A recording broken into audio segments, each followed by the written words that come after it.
Hello dear friends, and I welcome all of you to Maxima Career Point. So in this lecture we are going to study about subsequence and some theorems on it. So what is subsequence? मतलब subsequence होता क्या है? तो जैसे कि हमने पढ़ रखा सब मीन्स उसके सब पार्ट में जो आता है, मतलब कुछ वर्ड से तो मीनिंग हमें कंक्लूजन मिलता ही है, उससे मुझे ये पता चल रहा है कि ये सीक्वेंस का कुछ पार्ट के टाइप्स बनेगा, क्योंकि यहाँ पे सब बोला है। जैसे हम पढ़ते रहते सब डिवीज़न, इससे हमें पता लगता है कि उस डिवीज़न के कुछ पार्ट्स में वो चीज़ बना हुआ होगा। जैसे घर में रहता है हमारा एरिया में डिवीज़न, सब डिवीज़न ऐसा कुछ होता है ना, उससे हमें आइडिया होता है कि उसके अंदर कुछ पार्ट्स होगा। तो सीक्वेंस के अंदर जो पार्ट होता है उसे हम सब सीक्वेंस बोलते हैं। मैं डेफिनेशन लिखती हूँ, आप देखना। डेफिनेशन क्या होता है? लेट एन मेरा सीक्वेंस है, बी ए सीक्वेंस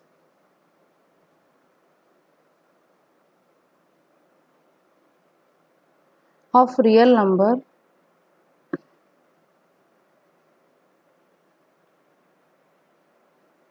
n मेरा रियल सीक्वेंस है, तो n1 less than n2 less then n3 लेस dot dot dot be an increasing sequence of positive integer, be an increasing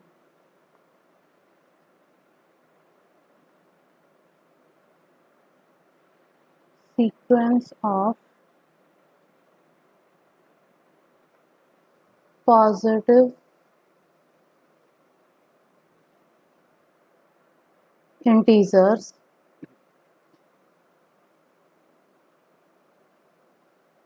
then an1 an2 comma ये is subsequence of an। ये क्या हो गया? मेरा सब सीक्वेंस ऑफ an, और denote करते हैं, ये लिख लो, डिनोटेड बाय a नीचे में n उसके नीचे k। ओके, एग्जाम्पल देती हूँ, पहला डेफिनेशन को समझ लेते हैं। Let an be a sequence of real number, an मेरा रियल सीक्वेंस है, और n1 less than n2 less then n3 be an increasing sequence of positive real integers. मतलब ये जो n1 है, n2 है, ये पॉजिटिव सीक्वेंस बनेगा। पॉजिटिव सीक्वेंस मतलब इंक्रीजिंग होगा, लाइक 1 2 3 4, ये मतलब इंक्रीजिंग टाइप्स बन रहा है ना, 1 2 3 4 उस टाइप से। जैसे कि ये जो है n1 इंटू n3, ये इंक्रीजिंग होगा, रियल नंबर के होंगे। Okay, then an1 an2 an हम इसे बोलेंगे सब सीक्वेंस। ओके, मैं एग्जांपल देती हूँ। एक सीक्वेंस हमने लिया,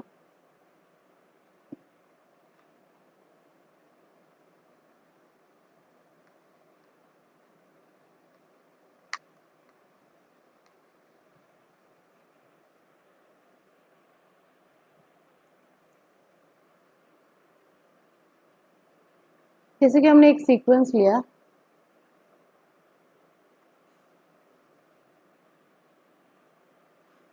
एक सीक्वेंस लिया, an is equal to n।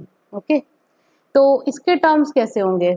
1 2 3 4 5 dot dot dot. Okay, इस टाइप के।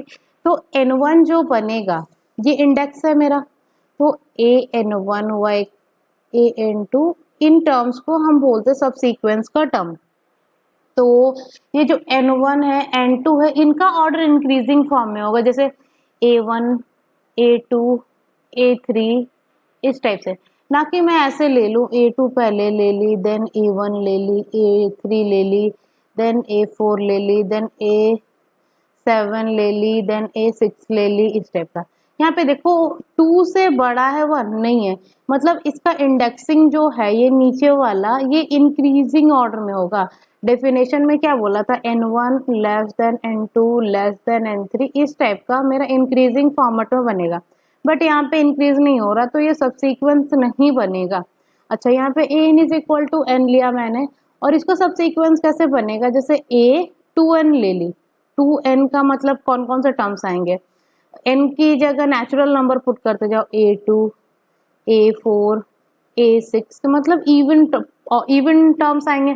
तो a1 कौन सा है, a1 ये है, a2 कौन सा ये है, a3 कौन सा ये है, a4 a5, इस टाइप से टर्म्स आ रहे।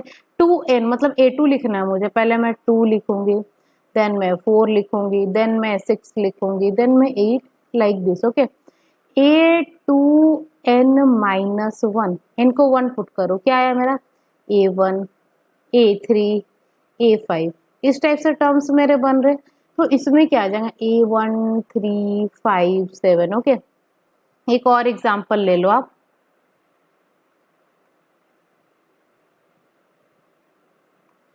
माई second example is an is equal to -1 to the power n। Okay, अगर मैं -1 टू द पावर n ले लूं तो a2n मैंने निकाला, a2n मेरा क्या बनेगा, इसके टर्म्स कैसे होंगे, n मेरा 1 -1 1 -1 इस टाइप का, तो 2n क्या बनेगा, -1 -1 -1 इस टाइप का, और a2n -1 क्या बनेगा, 1 1 1 लाइक दिस। ओके, तो देखो यहाँ पे a2n इस टाइप का, a3n लिख लो, मतलब कौन कौन से टर्म्स आएंगे, a3 a6 a9 इस टाइप के। तो a3 कौन सा टर्म है, a3 1 है, a6 कौन सा है, ये हो गया 3 4 5 6, मतलब -1 आया, देन 1, इस टाइप में मेरा चलेगा। ओके, तो देखो ये हुआ सब सीक्वेंस, मतलब इनका ऑर्डर इंक्रीज होगा, 3 6 से छोटा होगा, उससे 9 से 6 छोटा होगा, ये इंक्रीजिंग ऑर्डर पे बनता होगा। ओके,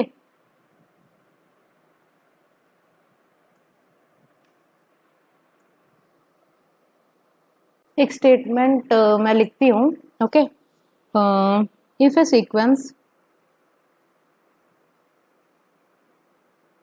xn, ओके, मैं डिनोट करती हूँ an हुआ sn हुआ xn हुआ, ये सीक्वेंस का नोटेशन है, आप इसमें कंफ्यूज मत होना, क्योंकि मैं भी एक फिक्स मतलब कि नोटेशन लेके नहीं चल रही हूँ।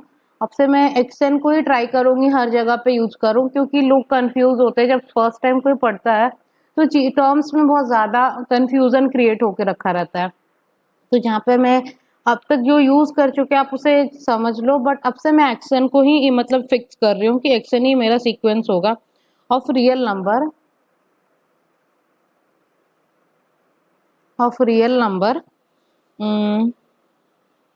Converges to real number X. यहाँ पे 2 होगा। ओके, 2 a real number X, then any subsequence converges to the same limit,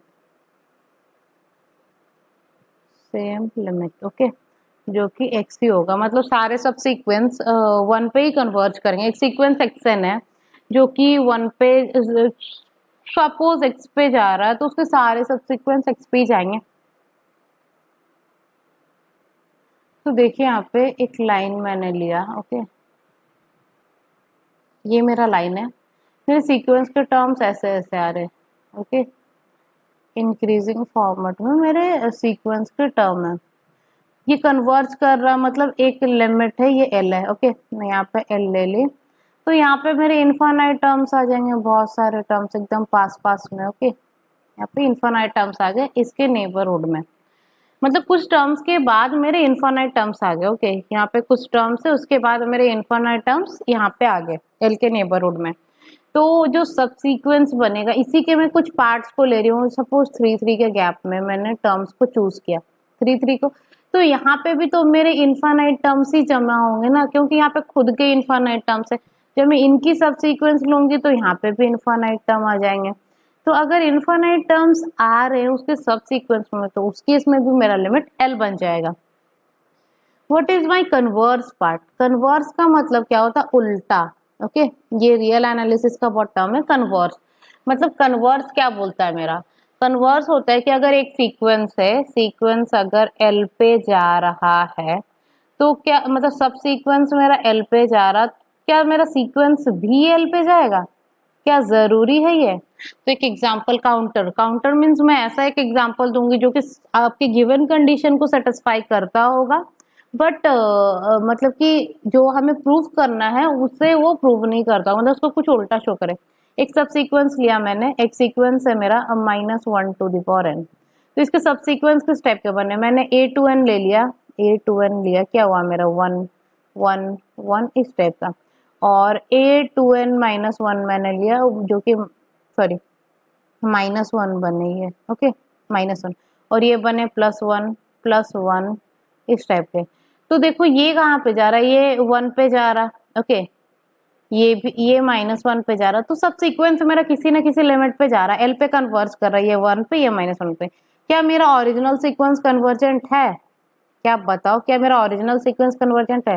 तो नहीं, ये डाइवर्जेंट है, क्योंकि यहाँ पे यूनिक लिमिट पॉइंट नहीं है, और है ना, यूनिक लिमिट पॉइंट, हमने ये थ्योरम पढ़ा था कि एक सीक्वेंस कन्वर्ज कब करता है, जब उसके पास यूनिक लिमिट हो, बट यहाँ पे तो 2 लिमिट मिल रहा है, तो फिर यहाँ ये तो कन्वर्जेंट हुआ नहीं, तो ये डाइवर्जेंट हो गया।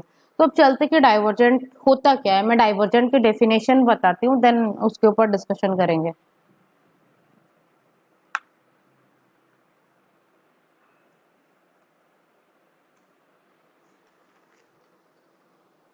डाइवर्जेंट, ओके,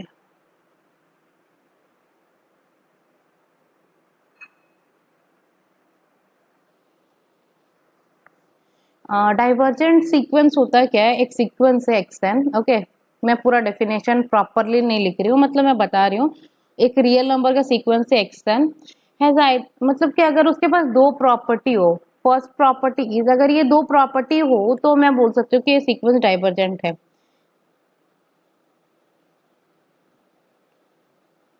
जैसे कि दो सीक्वेंस लिया मैंने, xnk1 और xnk2, दो सब सीक्वेंस लिया मैंने, ये L1 पे जा रहा और ये L2 पे जा रहा है, तो क्या हो जाएगा इस केस में, यहाँ पे जो प्रीवियस में जैसे मैंने x2n लिया था वो 1 पे कन्वर्ट कर रहा था, और x2n-1 मेरा -1 पे कन्वर्ज कर रहा था, तो क्या मेरा xn कन्वर्ज कर रहा था उस केस में, जैसे -1 का एग्जांपल मैंने लेके दिखाया था, तो वहाँ पे xn मेरा डाइवर्जेंट बन रहा था, ओके, तो यहाँ से मैं बोल सकती हूँ कि xn k मेरा डाइवर्जेंट होगा। My definition is x has two convergent subsequence, x के पास दो convergent subsequence होंगे L1 और L2 पे जो converge कर रहा है, तो whose limits are not equal, मतलब L1 is not equal to L2 हो, तब मैं बोलूंगी कि मेरा सीक्वेंस डाइवर्जेंट है। अगर मेरे सारे सब सीक्वेंस के लिमिट मैंने xnk1 लिया, xnk2 लिया, xnk ले लिया, और मैंने दिखा दी कि सारे मेरे एल पे जा रहे हैं, मतलब जितने सब सीक्वेंस बन रहे, सब सीक्वेंस ऑब्वियसली इनफाइनाइट बनेंगे क्योंकि हमें पास टर्म्स ही इनफाइनाइट, ओके, तो टर्म्स इनफाइनाइट है, हर टर्म्स के कॉरस्पॉन्डिंग में सब सीक्वेंस बना सकती हो, तो क्या हो जाएगा कि अगर सारे एल पे जा रहे हैं तो मैं बोल सकती हूँ कि वो मेरा सीक्वेंस एल पे जाएगा, ओके, बट यहाँ पे अगर मैं दिखा दूँ कि दो अलग अलग सब सीक्वेंस मैंने उठाया और दो अलग अलग लिमिट पे जा रहे हैं तो वो डाइवर्जेंट हो जाएंगे। My second property is if action is unbounded, unbounded मतलब कुछ टर्म्स के बाद उसके वैल्यू इन्फानाइट की तरफ जाने लगे, लाइक एन को आप एन लो, तो देखो 1 2 3 ये बढ़ता ही जा रहा और कहीं पे स्टॉप होने का नाम ही नहीं ले रहा, मतलब ये अनस्टॉपेबल फॉर्म में है, ओके, तो मतलब यहाँ पे कोई बाउंड नहीं मिलेगा, अपर बाउंड नहीं मिलेगा, लिमिट भी नहीं मिलेगा, तो कन्वर्ज करेगा कहाँ पे, तो वो डाइवर्जेंट टाइप का बना, मतलब अनबाउंडेड होगा तो फिर वो डाइवर्जेंट हो जाएगा, ओके। एक थ्योरम मैं बताना चाहूंगी,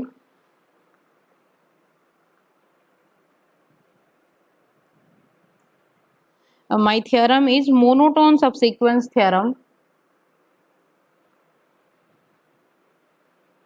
monotone subsequence theorem, okay,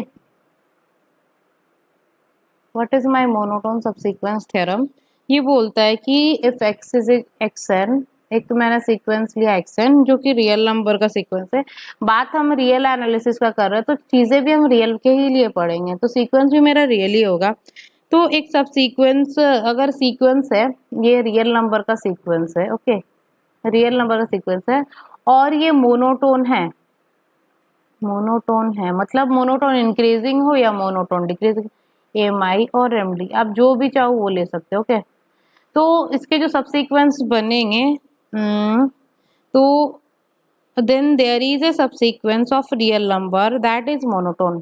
Then there is a subsequence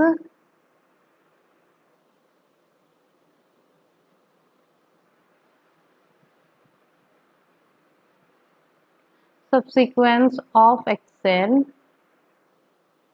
that is monotone. That is monotone, ये भी मेरा मोनोटोन बनेगा।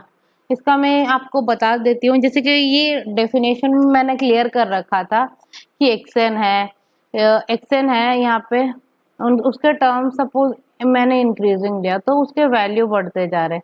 तो अगर मैं कुछ टर्म्स को छोड़ छोड़ कर भी उठाऊं, ओके, कुछ स्किप करके, तो उसका भी तो वैल्यू बढ़ेगा ही ना। तो उस वजह से मैं बोल सकती हूँ कि एक्सएन मेरा मोनोटोन होगा। और एक इम्पॉर्टेंट प्रॉपर्टी जो रियल एनालिसिस का जान है, बोल्जानो-वीस्ट्रस थ्योरम, ये बहुत फेमस थ्योरम है। तो चलिए स्टार्ट करते हैं। बोल्जानो-वीस्ट्रस theorem.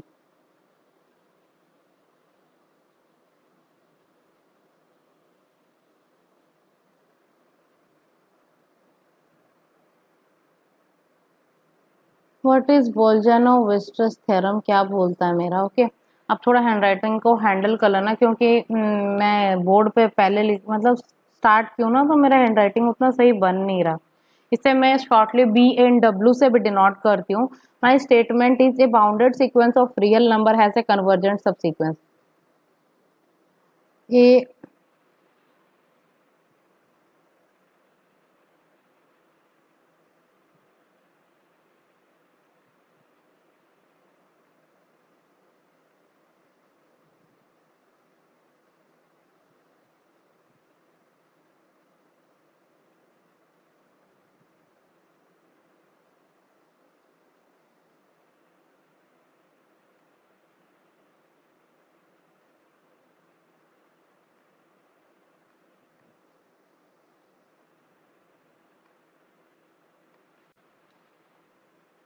My statement is a bounded sequence of real number has a convergent subsequence. Okay, तो मैं ग्राफिकली सारी चीज़ों को बताना चाहूँगी ताकि आपको चीज़ें विजुअलाइज हो जाए। ओके, तो चलिए मैं कलर चेंज करती हूँ ताकि आपको टर्म्स को अच्छे से दिखा पाऊँ। ओके, तो देखो मेरे सीक्वेंस बाउंडेड है।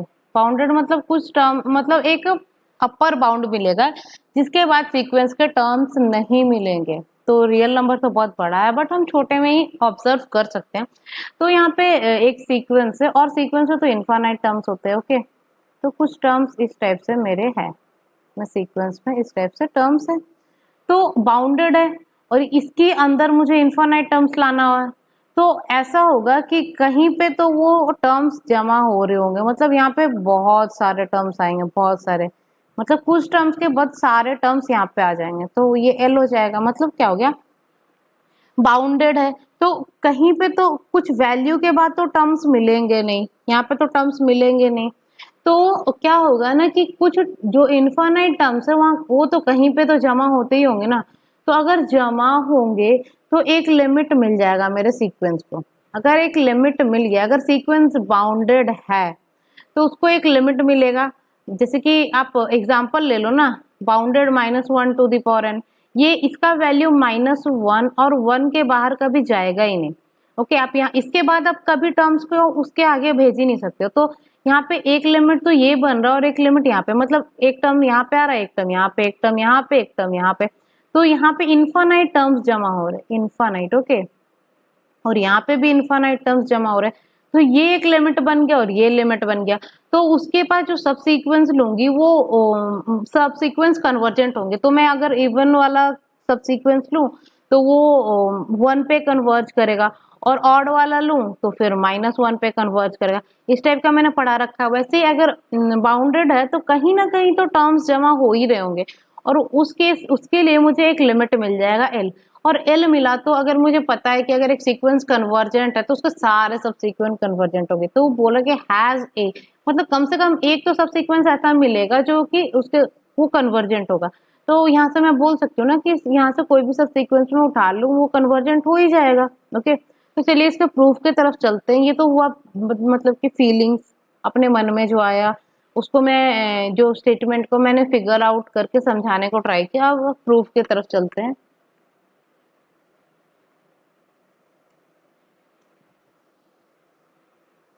तो प्रूफ क्या बोलता है?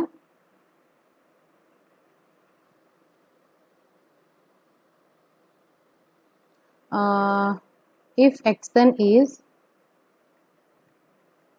बाउंडेड, बाउंडेड तो मुझे गिवन है, तो एक सबसीक्वेंस मिलेगा देन देयर एग्जिस्ट ए, ये एक देयर एग्जिस्ट का सिंबल है, सबसीक्वेंस एक्स एन के, एक सबसीक्वेंस एक्स एन के मिला, that is monotone. Okay, that is monotone.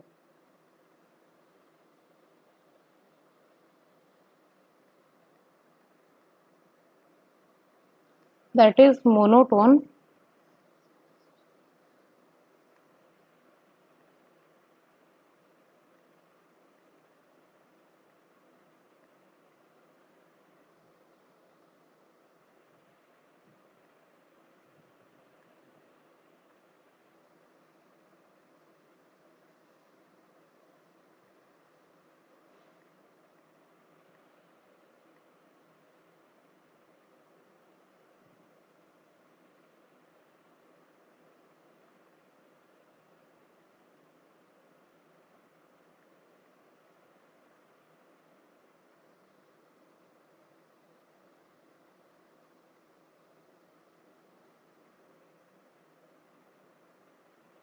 तो ये स्टेटमेंट मतलब मैंने लिख दिया, फिर मैं आपको समझाऊंगी। एक्सन एक बाउंडेड है, वो मुझे गिवन है, तो बाउंडेड है मतलब क्या, टर्म्स मेरे इसके अंदर ही लाई करेंगे। तो देयर एग्जिस्ट सबसीक्वेंस एक्सन के, मैंने लिया कि एक ऐसा सबसीक्वेंस है एक्सन के दैट इज मोनोटोन, मतलब वो आइदर मोनोटोन इंक्रीजिंग होंगे या फिर डिक्रीजिंग होंगे। ओके, मतलब हाँ, उसके टर्म्स के वैल्यू बढ़ता ही जाएगा। Since this subsequence also bounded, मतलब सीक्वेंस अगर बाउंडेड है तो उसके सबसीक्वेंस तो कभी उसके मतलब इसके तो बाहर जाएंगे नहीं, इस इंटरवल के बाहर, तो वो भी बाउंडेड हो गया। और अगर बाउंडेड हो गया तो मैं बी एन डब्ल्यू से बोल सकती हूँ ना कि वो कन्वर्जेंट हो जाएगा। मैंने अभी थ्योरम बताया था कि सॉरी, मैंने बी एन डब्ल्यू लिखा यहाँ पे मोनोटोन कन्वर्जेंस थ्योरम से, मोनोटोन कन्वर्जेंस थ्योरम एमसीटी, मतलब मोनोटोन इंक्रीजिंग है और मतलब इंक्रीजिंग है और बाउंडेड अबव है, मतलब बाउंडेड है मतलब एक वैल्यू यहाँ पे मिलता होगा, यहाँ पे भी एक मिलता होगा, और मोनोटोन है मतलब वैल्यूज बढ़ रहे, और बाउंडेड अबव और बिलो तो है ही, तो वो कन्वर्जेंट हो जाएगा। समझे, मतलब सीक्वेंस मुझे बाउंडेड गिवन है, एक सब सीक्वेंस मिलेगा ऐसा जो कि मोनोटोन होगा, मतलब एटलीस्ट एक सब सीक्वेंस की तो वैल्यू इंक्रीज ही होती है ना, तो उससे मैं बोल सकती हूँ कि ऐसा एक सब सीक्वेंस मिलेगा जो एमसीटी फॉलो करेगा। एमसीटी मतलब मोनो, मतलब कि increasing, increasing plus bounded above. Okay, bounded above ये कन्वर्जेंट को इम्प्लाई करता है, और my second decreasing and bounded below, bounded below, तो ये मेरा कन्वर्जेंट इम्प्लाई करता है। तो देखो यहाँ पे इधर आप इंक्रीजिंग लो और बाउंडेड अबव तो है ही, तो कन्वर्जेंट हो जाएगा। अगर सीक्वेंस डिक्रीजिंग हुआ तो बाउंडेड बिलो है तो वो कन्वर्जेंट हो जाएगा। तो ये रहा डाइवर्जेंट का क्राइटेरिया। और कुछ ये, उसके नेक्स्ट लेक्चर में हम लिमिट सुपीरियर लिमिट इन्फीरियर पढ़ेंगे, देन कॉची सीक्वेंस, उसके बाद हमारा सीक्वेंस खत्म होगा, देन हम सीरीज पे जाएंगे और कुछ इम्पोर्टेंट मतलब प्रूफ्स पढ़ेंगे कि एक सीरीज कन्वर्जेंट कब होता है, नहीं होता। ओके, तो आप हमारे वीडियो लेक्चर को देखते रहिए। Thanks for watching.